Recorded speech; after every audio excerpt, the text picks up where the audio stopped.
That's amazing. Kind of with a bullet, yeah. So it's just great that so many people are now getting to see the game, look at the game, learn about the game. And of course, here at E3, you know, get their hands on the game for the first time. So it's super cool. I've always been curious, like, what must be like to work on, you know, a world, a story that's beloved by so many people. Like, what's that? Is that pressure? Do you feel pressure every day working on Lord of the Rings? Oh my God, yes. The thing is, it's a huge amount of pressure because it's a huge responsibility. And because, you know, people are so invested in this, they love it. I mean, stories mean a lot to people. Yeah. We're fans of it as well, hugely. So, you know, it's an opportunity that we're probably going to get once in our lifetimes to not screw this up. But it's also so exciting. You know, the amazing thing about Middle-earth, there's so much detail, so much richness. That there's almost any story you can tell in this world. It's fantastic. Well, let's talk about let's give like a bit of an overview of the game in case people haven't really seen the press conference or didn't see the stage show yesterday. So give us like, what's it all about? How does it fit into the Lord of the Rings storyline? Yeah, so it's a third-person, open-world action game. Yep. And it's set entirely behind enemy lines in Mordor. So Sauron, at the end of The Hobbit, he's defeated by the White Council, Gandalf and Galadriel, and he's driven out of his fortress there, and he returns to Mordor. But he's been away from Mordor for 2 millennia. So at the end of the Second Age, the last alliance defeated him, cut the One Ring from his finger on the slopes of Mount Doom, and he's basically been away for 2 millennia. In that time, Gondor occupied Mordor, tore down, you know, the Tower of Barad-dûr, occupied the Black Gates. But over thousands of years, their kind of long watch has declined, and now the night Sauron comes home, and he's pissed to see them there, he slaughters you, slaughters the Rangers, takes everything from you. So you start by getting slaughtered. I mean, do you get to play that intro bit, or is that like is that playable, like yourself getting slaughtered, or is that kind of a cutscene in the beginning? It's absolutely the start, the beginning of our game, you know, and we want to bring people right into the action. Like this is an open world game. It's a sandbox game. We want to get you into that world and exploring it and making your own stories as quickly as we possibly can. So we absolutely drop you into the middle of that event and that action, and into your resurrection. And you know, the player, like Talion at that point, is in the same situation. They both don't understand what's happened. They don't understand what is this power. They don't understand why they're not dead. And then so, you know, we get you behind enemy lines in Mordor with these new powers, with this mystery, and then we, you know, let you go and explore that and uncover that. It reminds me of the intro of the very first Legacy of Kain game. Remember that? Was it Blood something? I can't remember. But yeah, you start off but the first thing that happens is you're in a village and you get killed and then resurrected. So it's a really good mechanic for like setting up the player, I guess, as to discover this new world and these new powers. So tell me about those powers. As a wraith, right? That's what you come back as. How does that work? Like, what are you able to do? So in the beginning, you really are relatively limited in what you can do. The Wraith doesn't know who it is. Its power hasn't grown to the full potential, but it does have the ability to burrow into the minds of your enemies, because they're all connected to the Dark Lord. He's controlling them through fear, through domination, and basically you've sort of got a backdoor into that system to enter their mind, to see his plans, to see his soldiers. But then as we learn more about who the Wraith is, what their relationship to Sauron is, the part they played in the history of Middle-earth, those powers grow really significantly, and you start to be able to build your own army. It's almost, I mean, in a way, it's almost a bit like Saruman. Saruman thought the way to take on Sauron is to build an elite army of these Uruk-hai and to fight him on his own terms, to fight power with power. And that's kind of where the story takes us, and where it kind of grows and escalates to as we get deeper in, and here we are in the Sea of Nirn, where we really are trying to get behind enemy lines, build our own army, use the power of the Wraith to bend our enemies to our will, and actually turn them against the other orcs here. So let's talk me through what's happening here. Okay, so all right, I can see here we've actually got, oh, there we go. Yeah, it's over there. We've got a war chief. This is Booth Baghead. So this is every one of these war chiefs, these bosses you're going to fight, they're going to be unique every playthrough. So I've never seen this guy before, but oh, and Talion's actually down. Oh, that's not good. And that's not dead. good. So what's going to happen here, actually, we were going after a war chief, a boss. Yeah. But this guy, Ishmoz, he got in the killing blow on the Gravewalker.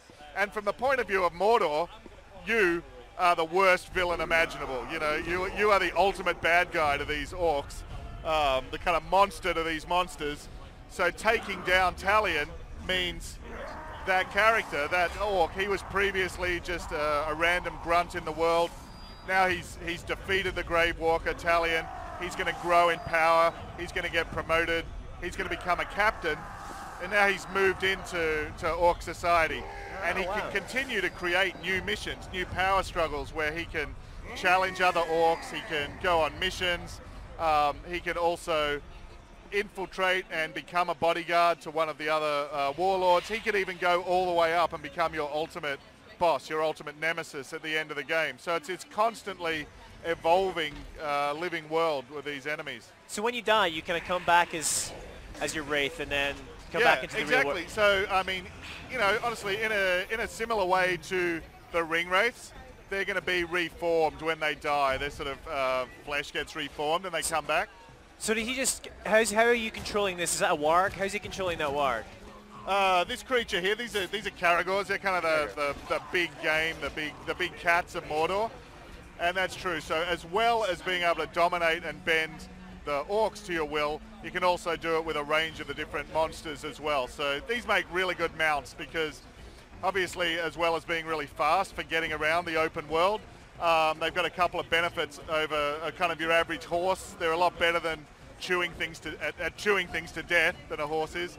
And because they're big cats, they can use the verticality of the environment. And also, because they'll fight independently, they're very dangerous. If you jump off them, they'll make a good decoy as well. So what Jessica's actually doing here now, because we lost that last battle, time moves forward. Your enemies evolve, Orc society evolves, but now we can go back and try and take him down again. So in order to do that, to draw him out, have to actually infiltrate this stronghold, this fortress, and these are very densely packed. That's sort of the, you know, thanks to the power of next gen, we can have a lot of enemies in this place even before the alarm goes off and it gets even crazier. So you can kind of stealth your way through this as well then? Yeah. It's sort of very dynamic living world, so we very much want all of those strategies to be valid. You can stealth your way in. You can cause a lot of chaos by manipulating the environment, unleashing wild beasts. And you can teleport, right? Is that one of your initial Wraith powers? Yeah, basically? so the Wraith has the ability to go into the Wraith world, the unseen world. And in that world, that opens up a lot of other powers as well. The power to move through that world, teleport to your enemies, hunt down your enemies, as well as kind of bending them to your will. So, you know, as we progress through the game, there's sort of a lot of growth there as well. And so the way to draw out this war chief, he's gone into hiding. Oh no, what happened then? We got seen. In that case. So the interesting thing in that case, so all of these missions are dynamically created. The war chiefs, the bosses that you're going to fight, they only reach the top of Orc society by making a lot of enemies. They basically dominate and kill and, you know, crush a lot of these other orcs. And as a result of that, they make these enemies. So they can't just go walking around in the world, or they're going to have a target on their backs. So you need to draw them out. You need to challenge them, or you need to make enough chaos that's going to draw them out. Or in this guy's case, he's really cautious. You actually need to infiltrate and sneak up on him. But all of those different missions, mission conditions, they're going to be dynamically created, specifically depending on the personality and the history and the power level of that enemy. The missions are dynamically created, so is there a central narrative, a central story?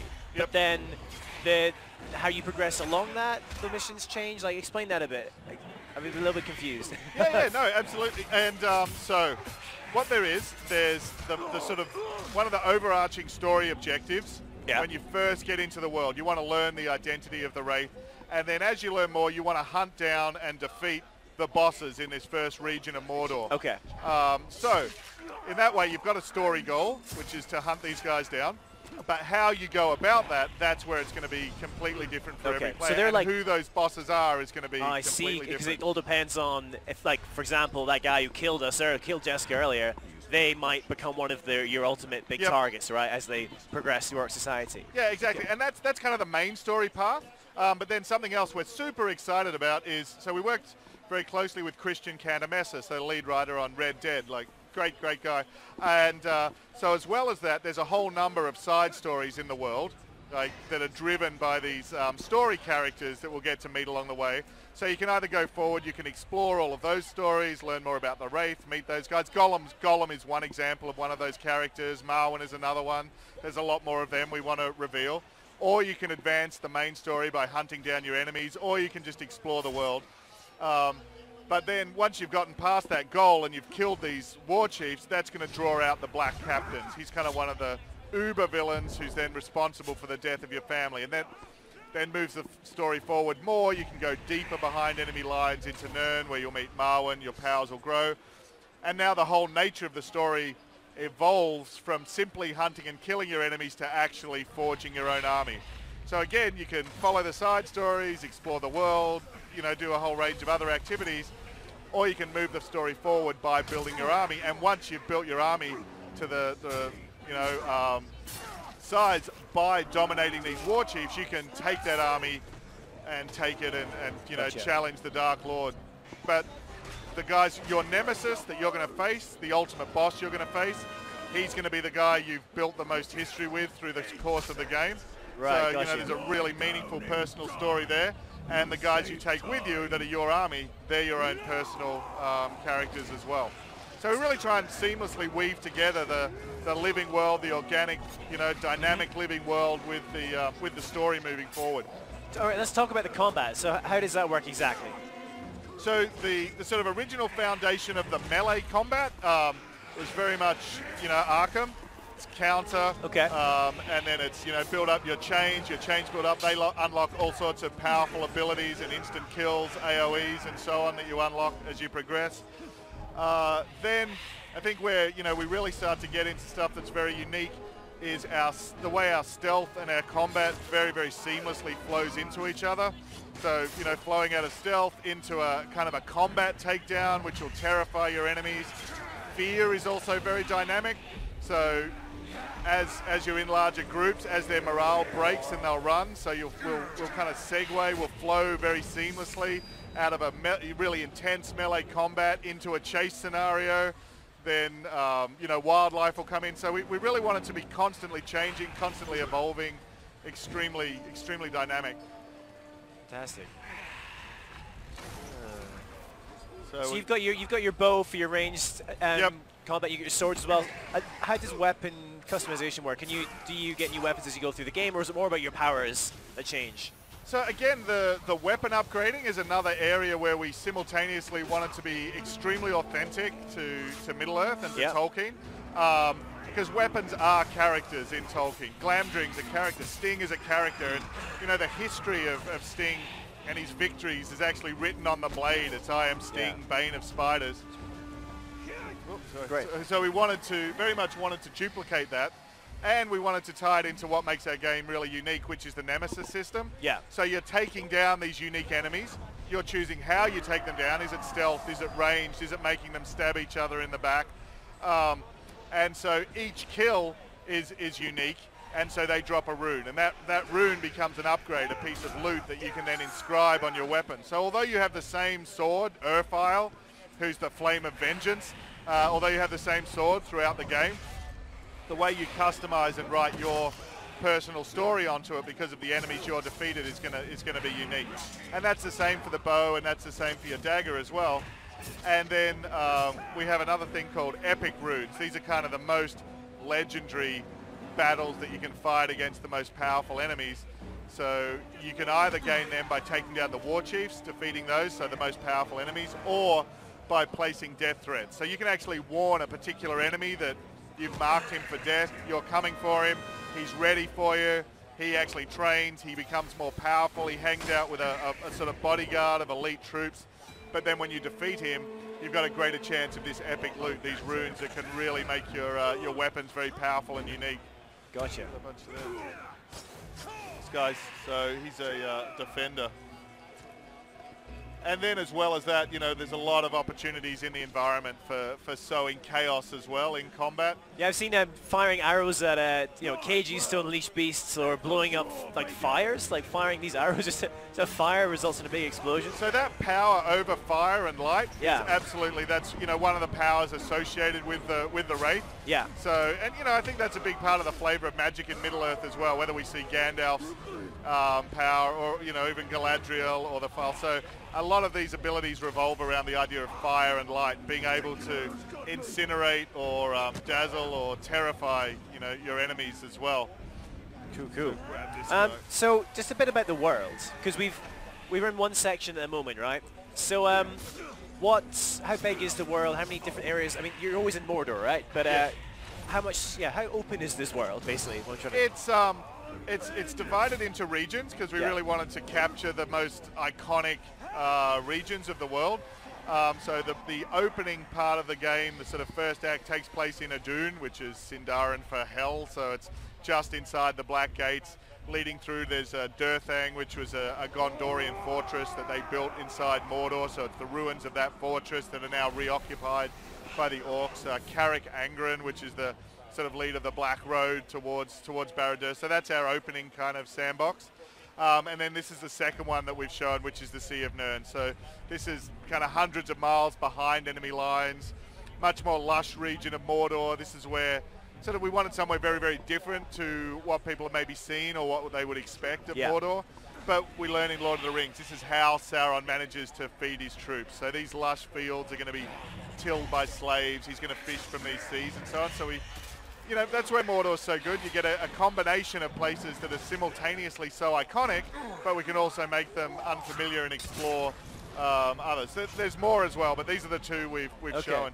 And the other thing as well, there's really a sweet spot between our Nemesis system, so how many of these unique named enemies you have. So if you see in the army screen, there's you know, 25 of the guys in there, actually maybe a few more depending on where we are. And we really want just the sort of perfect density for if you're traveling from A to B, how often are you going to meet one? How often are they going to ambush you?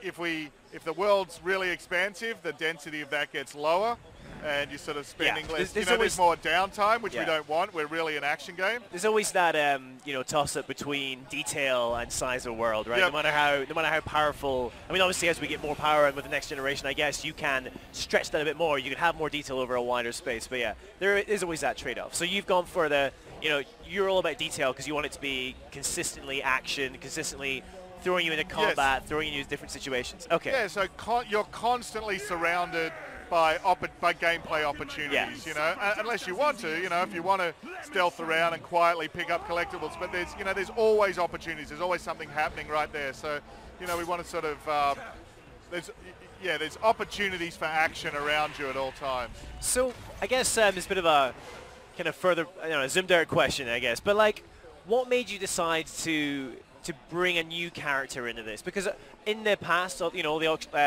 Lord of the Ring action games we've seen, there have been many. They're usually focused on, you know, the main characters from the books, from the films. They were kind of film tie-in games. What made you guys decide to think, you know what, no, we're going to create someone new, choose a different period in, like, the history of Middle-earth? Yeah, what was your decision behind that? You know, I think in a big way we're inspired by The Hobbit and The Lord of the Rings themselves. You know, so each one of those is a standalone story. You can totally read The Hobbit as a prequel to Lord of the Rings, as a standalone story, as a sequel to the deeper history of Middle-earth that happened before that. But the protagonist and the hero through that story are unique to that story, and Lord of the Rings is exactly the same. And I think that's part of what makes the world feel so big and so expansive. Yeah, I mean, I guess you've got so much lore to draw on, you know, in the Lord of the Rings and in the Middle-earth. I mean, this is so much that Tolkien wrote. So did you like just troll through everything and try and find your perfect niche to bring your story? And yeah, I mean, very much so. I think, you know, so there's The Hobbit, there's The Lord of the Rings, there's the appendices of Lord of the Rings, which is just, you know, over 100 pages of pure history to draw on. And the other thing, one of the things that makes The Hobbit and Lord of the Rings so amazing is the way there's so many references to deeper history and lore and mythology and events nested within those books. So if you kind of, you know, do a detailed reading through The Hobbit and Lord of the Rings itself, there's so much to draw on. So, you know, even characters from earlier ages. Beren is obviously a big influence. Someone who started out driven by vengeance, spent his life as a bandit behind enemy lines, hunting orcs and so on. And and then you get to being inspired by some of the same myths, especially the Norse myths, things like Beowulf, that are also then the inspirations for The Hobbit and The Lord of the Rings and that mythology. So, we wanted to be as authentic to that as we could. And one of the things within Lord of the Rings, and I mean, it's a great quote by Tolkien, even within a mythical world, there always has to be some mystery. So it would be really inauthentic not to do something new, not to reveal some mystery, not to sort of show some things from the world as well. So let's talk a little bit about the game engine we're running here, because, and actually, are we playing this on PC or is this PS4? Or? This is PS4. This is PS4. We're looking at right all our here. hands on everything at the show here is all on the PS4. Gotcha. And so, what engine is this building? Because this looks, I mean, it looks really great. It's great to see this year at E3 quite a number of games which look next gen. Like, I think what we were hoping for last year, and they maybe didn't get it that often. I mean, The Division maybe was the one exception for last year's E3. So yeah, what engine are we running? So it's Lit. It's Monolith's proprietary engine. Okay. And that's a huge benefit. Like, those guys are amazing. Just incredible engine team. They're there on site. This is the game they're supporting, so all of our tech and all of these, guys are totally dedicated to this game. And I think that's, obviously always been such a great strength of Monolith, is the AI, is having their own tech. That's going back to games like Fear and so on as well. It's really been a strength of the studio, so it's kind of great to be able to bring that to bear here as well. So when you control these, or you're able to use, so he's using his fear power there, is that what he's doing? Okay, and what does that enable you to do? So that's brought us into... So that really, basically, it turns the army screen into a mission creation screen. So whenever you grab one of these nemesis enemies, you can dominate them. They're bent to your will. They're completely under your control. So now, there's a whole bunch of choices. You could use them to deliver a death threat. So they'll go away, deliver a death threat. You can just kill them if you want. They'll drop a rune there, and you can collect that and upgrade your weapon. Like we're doing right here? Like we just did that, and then indeed that's an epic rune. So that's quite fun. That's going to let us get ammo back for exploding the heads of our enemies. So that's always quite powerful. That's a win-win. Yeah, absolutely. It's like peanut butter and chocolate. Let's explode some enemy heads.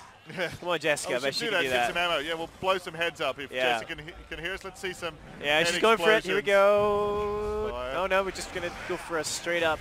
Wow. So it seems you can chain your attacks. Oh, there it is. That was a head. Boom. There comes our ammo coming back. So Definitely it really lets you, control your combat style, and then that lets us build our ammo, and then because of our focus, we can take guys down really powerfully in combat that way as well. So with the counters, I'm not seeing any button prompts. It's all about timing. Is that, or other button prompts I'm just missing? The button prompts are optional, depending on how clean you want the UI to be. Jessica's obviously pretty much a master of our combat at this point. But yeah, if you want the button prompts on, they'll be in there as well. And so I was just going back, and then so also when they're dominated, you can send them on missions. So you can send them either to challenge and murder other, fight duels against other orcs, and they'll increase in power. So of course, once one of these nemesis enemies is part of your army, you're going to want him to be more powerful because you're going to be taking him against the Dark Lord and the Black Captains in these later missions. So you can actively create missions, farm them up, escort these guys, grow them in power, get them all the way up to being a war chief. You can infiltrate them into the personal bodyguard of other war chiefs. You can build sort of posses of bodyguards for your own war chiefs, and you can make them ride against each other. So it really is like a mission creator, totally embedded into the world of the game. Is there a lot of different wildlife? We've seen you riding those creatures a couple of times. What other type of kind of Lord of the Rings wildlife you're going to come across? So the other one, the ones that we're sort of showing here in the Sea of Nirn, there's a number of different creatures. The ones that are really useful for you as a player, there's the Caragors. They're really handy mounts. Yeah. And there's also the Graugs, and there's a range of those guys. And they're the sort of huge Titanic enemies. And then just like with the orcs, where there's rare and more powerful versions, there's some of that on the wildlife as well. And then at night, we have ghouls, which are these swarming enemies that come out, and there's a number of different subspecies and types of those guys as well. So extremely dangerous kind of ecosystem interacting with the kind of orc society as well. So what's happened here? We've seen that there was like pitching two armies against each other. Is this because we controlled that other guy? Yep. Said, so right. when we see the icon there, that's got the blue icon. Yeah. That's our forces, and they've actually been sent to riot against another war chief as well. And this is one of the bodyguards of that war chief. So both of these gangs, each of the war chiefs are going to face off. It's our guys versus the enemies. And there's a huge number of ways this could play out. We could either kill and defeat the enemy war chief. Of course, there's a risk that our own guy's going to die. We could dominate one of his bodyguards, and then if he dies, he'll replace him. So this is, really one of the means we can get closer to that goal. Marwin said, okay, go out, build your army, dominate these war chiefs, but very much however we do that is going to be up to us. So he's going to know that we've invaded this riot. His showdown's going to reflect that as well. He's still feeling pretty confident. He's still got his bodyguard there backing him up. Actually, two of his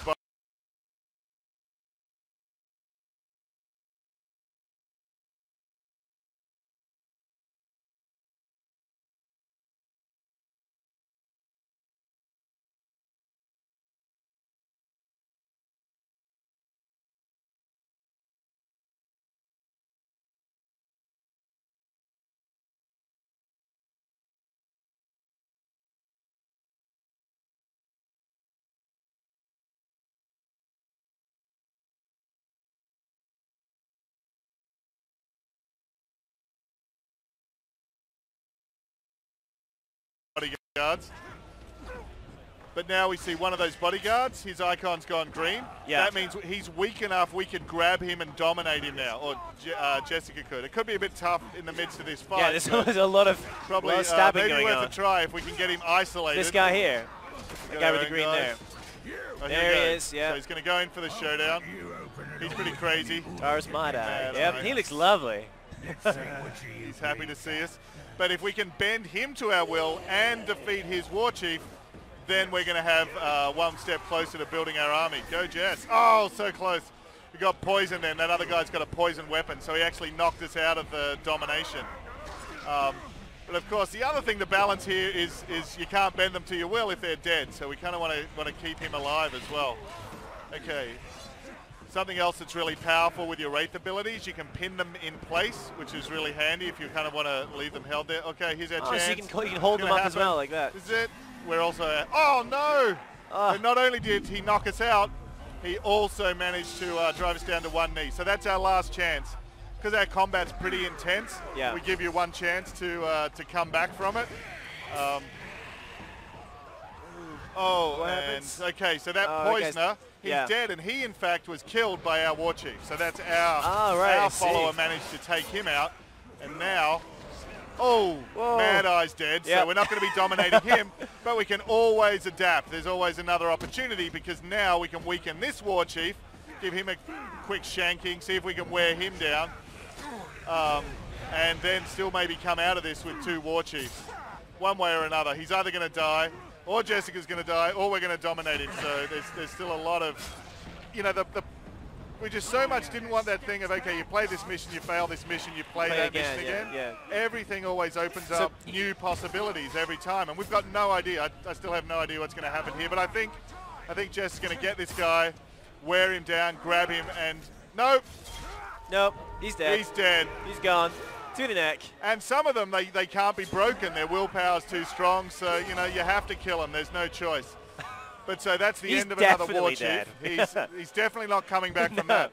There's a bunch of ways they can die, whether it's mauled by monsters, died in combat, stabbed in the back by their friends, burned, stung, poisoned. So many ways they can die, and they each have different, unique scars. So you'll come back with these really iconic guys that aren't just... We got a couple of runes here, is that right? What do we got? So here we're actually, this is handy. So this is another one. We're really going to have plenty of ammo if we wanted to be taking these guys down with the bow, because we can earn ammo from either flurrying the guys to death or exploding their heads. So there's a bunch of... Whoa. And now at the end of that fight, it's not over because the Karagor's come in and he's now attacking our war chief. So our boss could have been at risk then as well. So even as you build your army, it's still going to be at risk because you've constantly in this really dangerous environment.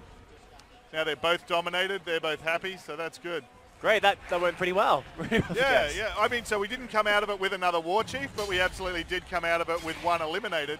So if we went back to the army screen at this point, which we can do by burrowing into this guy's mind, we can see the world's evolved. So the guy we just decapitated, just decapitated, his head's up on a spike up there, so we can see how he turned out. Yeah. And zoom in. To the right of him, we can see the blue icon. That represents our growing army. So we're kind of one little part of the way towards building our army. Excellent.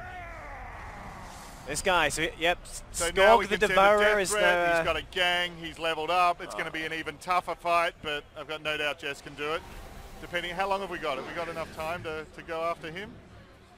Cool. Well, Michael, I think that's actually all we got time for, but thank you so much for, that was a great demo, and thanks as well, Jessica. That was some fine beheading there. But yeah, it's great to have you back on stage. Thank you very much. Guys watching at home, don't go anywhere. We've got tons more games coming up. In fact, right now we're going to go and check in with Anna Prosser-Robinson, who's been checking out what's on the show floor at E3.